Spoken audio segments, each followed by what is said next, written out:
La solidificación es posiblemente uno de los procesos de manufactura más importantes en la industria, debido a que todos los materiales, ya sean líquidos, cerámicos, vidrios, termoplásticos, en algún momento de su procesamiento se encontraron en estado de fundición o tuvieron que estarlo para así poder ser manipulados. Para poder comprender el proceso de enfriamiento tenemos que saber qué son las curvas de enfriamiento, que por lo general son gráficos lineales que representan los cambios de fase de la materia. En este caso estudiaremos las del estado líquido al estado sólido. Tenemos dos variables en estas curvas, que una es el tiempo y la otra variable es la temperatura, siendo la primera la variable independiente y la segunda la variable dependiente. Las curvas de enfriamiento se obtienen experimentalmente y son inversamente proporcionales, ya que la temperatura tiene que disminuir mientras el tiempo aumenta. Después de haber vaciado la fundición de un metal puro en una aleación a un molde, el tiempo necesario que tenga ésta para pasar al estado sólido se conoce como tiempo de solidificación. Este tiempo depende del tamaño y de la forma de la fundición expresada por una relación empírica conocida como la regla de Shogorinov, la cual nos establece que T es igual a C que multiplica a B sobre A a la N, donde T es el tiempo de solidificación total, C es la constante del molde, B es el volumen de la fundición en metros cúbicos, área es el área superficial de la fundición en metros cúbicos y N es un exponente que usualmente toma su valor en 2 si no hay ninguna otra forma de determinarlo. A continuación tenemos algunos ejemplos. En caso de que el molde que vayamos a utilizar sea un cilindro, para calcular el volumen B utilizamos la fórmula del volumen del cilindro, que es pi por radio al cuadrado por altura. Y el área envolvente vendría siendo pi por radio al cuadrado por 2, porque tenemos dos caras, más pi por 2 veces el radio por la altura. En caso de que la figura sea un cubo, utilizamos volumen igual la longitud L al cubo y para el área envolvente 6 veces la longitud L al cuadrado. En la ecuación de Shmorinov nos podemos encontrar con que C y N son constantes que se obtienen experimentalmente y dependen del material que se funde, el material del molde y condiciones locales como clima o presión. En el siguiente problema se nos pide encontrar la constante B y la constante N en la ecuación de Shmorinov. Tenemos los datos donde las dimensiones nos están dando en centímetros y se nos está dando el tiempo de solidificación. Sustituimos los datos en una gráfica de Excel y mediante fórmulas básicas encontramos el valor de volumen sobre área. Al tener el tiempo de solidificación, usamos ecuaciones para igualar el tiempo de solidificación es igual a C, que multiplica B sobre A la N, lo cual nos da a entender que tomando cualquiera de los dos valores, cualquiera par de valores en la tabla, podemos igualar que el logaritmo natural de t es igual al logaritmo de c más logaritmo natural de b sobre a la n, lo cual es igual al logaritmo de t es igual al logaritmo de c más n que multiplica a l logaritmo natural de b sobre a.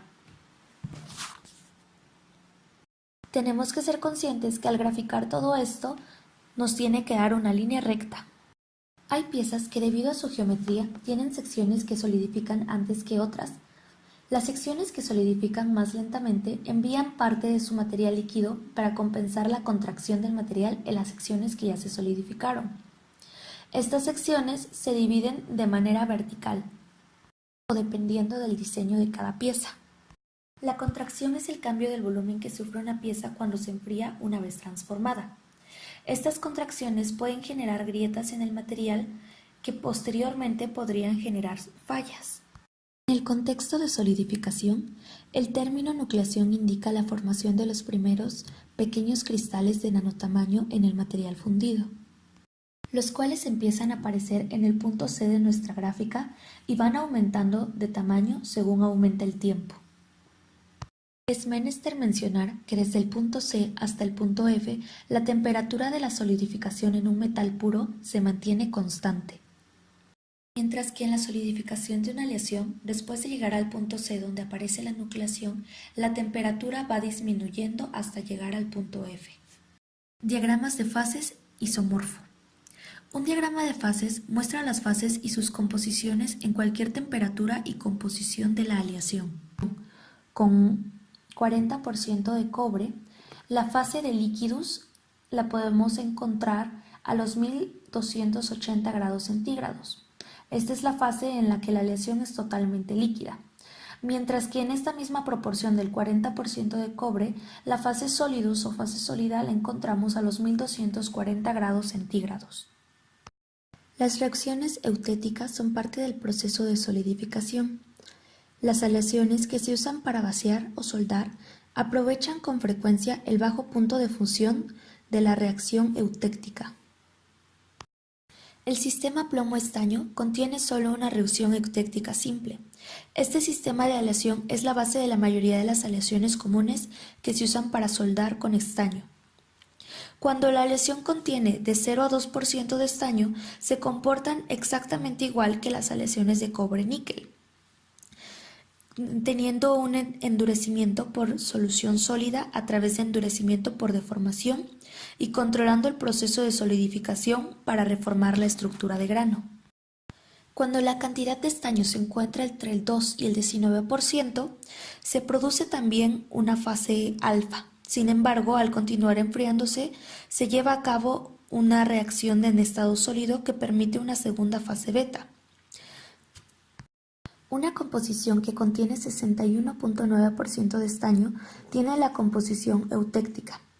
El término eutéctico proviene del griego eutox, que significa fácilmente fusible.